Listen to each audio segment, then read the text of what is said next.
मैं अपने पति और बच्चों के साथ शहर में रहती थी। मैं कम पढ़ी लिखी देहाती औरत थी। मेरे 2 मासूम बच्चे थे। बड़ा बेटा 7 साल का था और छोटा बेटा 3 साल का था। मेरा पति सुरेश बिजली विभाग में लाइनमैन था। एक दिन काम के दौरान वह खंबे से गिर गया। उसे गहरी चोट लगी। अस्पताल ले जाते रास्ते में उसने दम तोड़ दिया। मेरी जिंदगी में हम डेरा छा गया। पति का क्रियाक्रम हो गया तो मैं ससुराल से मायके चली आई। वहां मेरे बड़े भाई सोनू ने कहा, बहन, जो होना था वह तो हो ही गया। गम भूला और आगे की सोचो। बताओ कि नौकरी करोगी, जगह तुम्हें नौकरी मिल जाएगी। एक भाई मेरे जानने वाले हैं, उनसे कहूंगा तो वह जल्दी ही तुम्हें नौकरी पर रखवा देंगे। मैंने कहा, कुछ तो करना ही होगा भैया, वरना इन बच्चों का क्या होगा। लेकिन मैं 8वीं तक ही पढ़ी हूँ, क्या मुझे नौकरी मिल जाएगी? सुरेश बोला, चपरासी की नौकरी तो मिल ही जाएगी। मैं आज ही भाई से मिलता हूँ। सुरेश की दौड़ धूप काम आई और मुझे जल्दी ही नौकरी मिल गई। सुरेश बोला, बहन, तुम बच्चों को लेकर शहर में रहो, मैं वहां आता जाता रहूंगा। कोई चिंता की बात नहीं। तुम्हारी तरह बहुत सी औरतें हैं दुनिया में जो हिम्मत से काम लेकर अपने बच्चों की जिंदगी संवार रही हैं। सुरेश ने मेरा हौसला बढ़ाया और मैं शहर आ गई और किराए के एक मकान पर रहकर चपरासी की नौकरी करने लगी। मैंने पास के स्कूल में बड़े बेटे का दाखिला करा दिया। सुरेश मेरा पूरा ख्याल रखता था। वह बीच बीच में गांव से राशन वगैरह लेकर आया करता था। फोन पर तो रोज ही बात कर लिया करता था। मैं खूबसूरत और जवान थी। महकमे के कई अफसर और भाई मुझे देखकर लाल टपकाते रहते थे। मुझसे नजदीकियां बनाने के लिए भी कोई मेरे प्रति हमदर्दी जताता था तो कोई रुपए पैसे का लालच देता। मेरा मकान मालिक भी रसिया किस्म का था। वह नशेड़ी भी था। मुझ पर उसकी नीयत खराब थी। कभी कभी नशे में वह आंधी रात को मेरा दरवाज़ा खटखटाया करता था। आते जाते कई मनचले भी मुझको छेड़ा करते थे। किसी तरह दिन कट रहे थे और मैं खुद को बचाती रही। मेरे साथ सुनील नाम का एक चपरासी काम करता था। वह मेरा दीवाना था, लेकिन दिल की बातें जुबान पर नहीं ला पा रहा था। सुनील बदमाश किस्म का आदमी था और शराब का नशा भी करता था। वह अक्सर लोगों के साथ मारपीट किया करता था, लेकिन मुझसे बेहद अच्छी बातें किया करता था। सुनील मुझे भरोसा दिलाता था, मेरे रहते चिंता बिल्कुल मत करना। कोई आंख उठाकर देखे तो बताना, मैं उसकी आंखें निकाल लूंगा मुझको। सुनील अक्सर घर पर छोड़ दिया करता था। कुछ दिनों बाद सुनील मुझको घुमाने फिराने भी लगा। मुझको भी उसका साथ भाने लगा था। मैं सुनील से खुलकर हंसने बोलने लगी थी। जल्दी ही हम दोनों के बीच एक पति पत्नी वाला रिलेशनशिप हो गया था। अब तो सुनील मेरे घर आकर उठने बैठने लगा। मेरे बच्चे उसे अंकल कहने लगे। वह बच्चों के लिए खाने पीने की चीजें भी लाया करता था।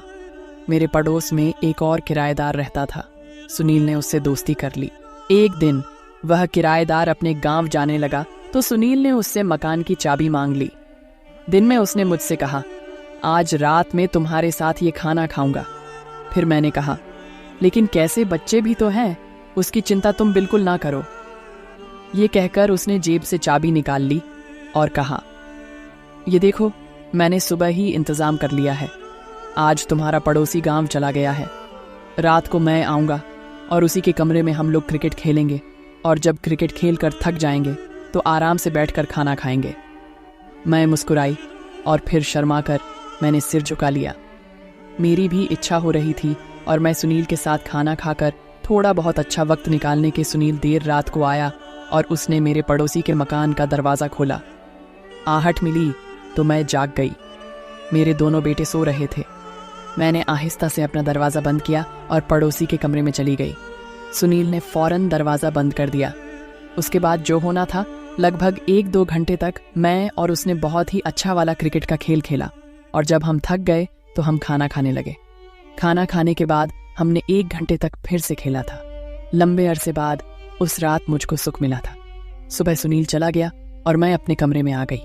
मेरे और पड़ोसी के मकान के बीच जो दीवार थी उसमें दरवाज़ा लगा था। पहले जो किराएदार रहता था उसने दोनों कमरे ले रखे थे।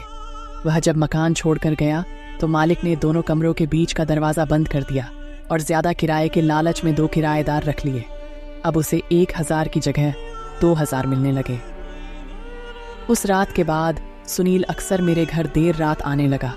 कई बार मेरा भाई सुबह सुबह ही आ जाता और सुनील अंदर भी अंदर रहता था।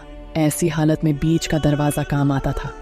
सुनील उस दरवाजे से पड़ोसी के मकान में दाखिल हो जाता था। मेरे भाई को कभी शक भी नहीं हुआ कि बहन क्या गुल खिला रही है। वह तो मुझे सीधी सादी गांव की भोली भाली औरत मानता था। सुनील का अपना भी परिवार था। उसके परिवार में बीवी थी, 2 बच्चे थे। परिवार के साथ वह एक घर में रहता था।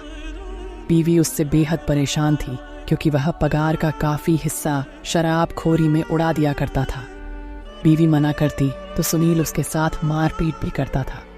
पैसों के बिना ना तो ठीक से घर चल रहा था और न ही बच्चे पढ़ लिख पा रहे थे।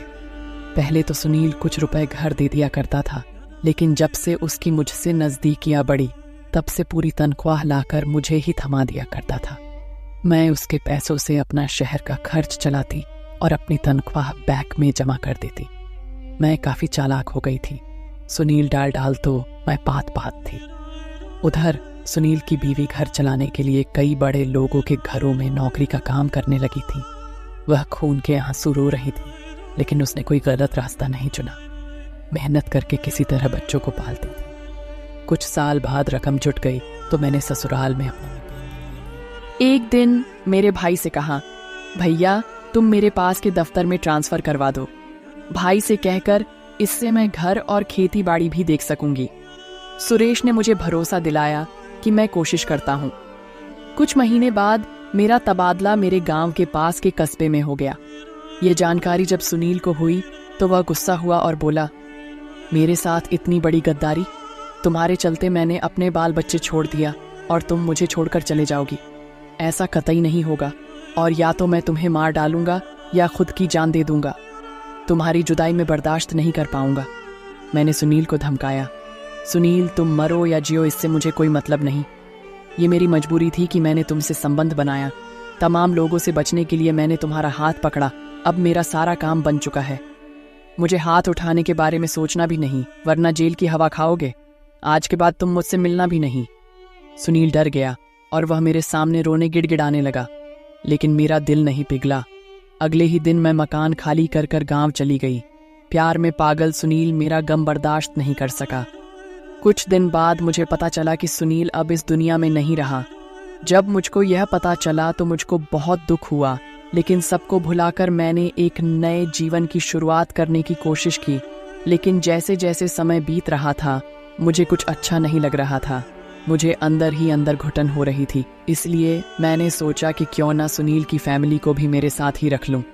इसके बाद मैं फिर से शहर गई और सुनील की फैमिली से मिली। सुनील की फैमिली से मिलकर मैंने उनके साथ अच्छी खासी दोस्ती कर ली। उसके बाद मैं भी उन्हें अपने साथ ही गांव ले आई और गांव में रहकर अब हम दोनों अच्छा काम कर रही हैं और अपने बच्चों का पालन पोषण भी कर रही है। तो दोस्तों, ये कहानी कैसी लगी कमेंट करके ज़रूर बताएं। वीडियो अच्छी लगी तो लाइक करके चैनल को सब्सक्राइब करें। मिलते हैं अगली वीडियो में, तब तक के लिए लव यू।